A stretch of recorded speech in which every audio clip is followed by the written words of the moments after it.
അന്വേഷിക്കണമെന്ന് അനേക മണിക്കൂർ നേരത്തേക്ക് മേരി അറിയുന്നില്ല. ഒരു കുട്ടിയെ ദേവാലയത്തിൽ അന്വേഷിക്കുക യുക്തിപൂർവകമല്ല. ഒരു കുട്ടി ദേവാലയത്തിൽ എന്തു ചെയ്യാനാണ്? ഏറിയാൽ പട്ടണത്തിൽ വഴിതെറ്റി അമ്മയെ അന്വേഷിച്ച് ദേവാലയത്തിലേക്ക് വന്നെന്നു വരാം.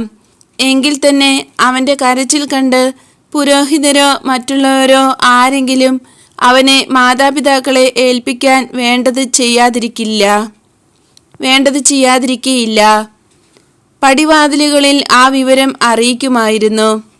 എന്നാൽ അങ്ങനെയൊന്നും അറിയിച്ചു കേട്ടില്ല. പട്ടണത്തിൽ ഒരുത്തർക്കും ഈ കുട്ടിയെക്കുറിച്ച് അറിഞ്ഞുകൂടാ.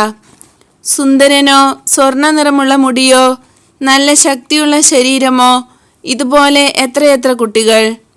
അവനെ ഇന്ന സ്ഥലത്ത് കണ്ടു എന്ന് പറയത്തക്ക ഒരടയാളവുമല്ല ഇവയൊന്നും.